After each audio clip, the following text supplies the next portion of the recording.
আজকে এসএসসি পরীক্ষার রেজাল্ট দিল। একজন আমাদের এদিকে একজন ম্যাথে ফেল গেছে। ম্যাথে ফেল গেছিল এর আগে 25 সালে একবার ফেল গেছে, এবারও পরীক্ষা দিয়েছে, এবারও ফেল। এখন এই ফেল নিয়ে একটা কাহিনী হয়েছে।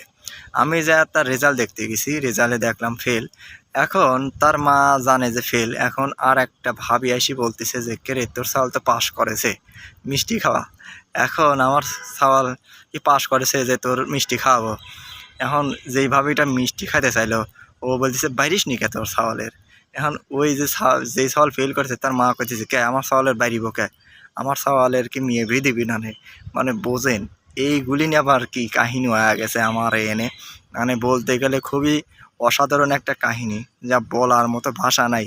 আমি তো ভাই আসতেছি যে কোন জায়গা আলাম, যে এর কোনো ফিলিংস নাই। বর্তমান যেই অবস্থা, এর কোনো অবস্থার কোনো ব্যবস্থা নাই।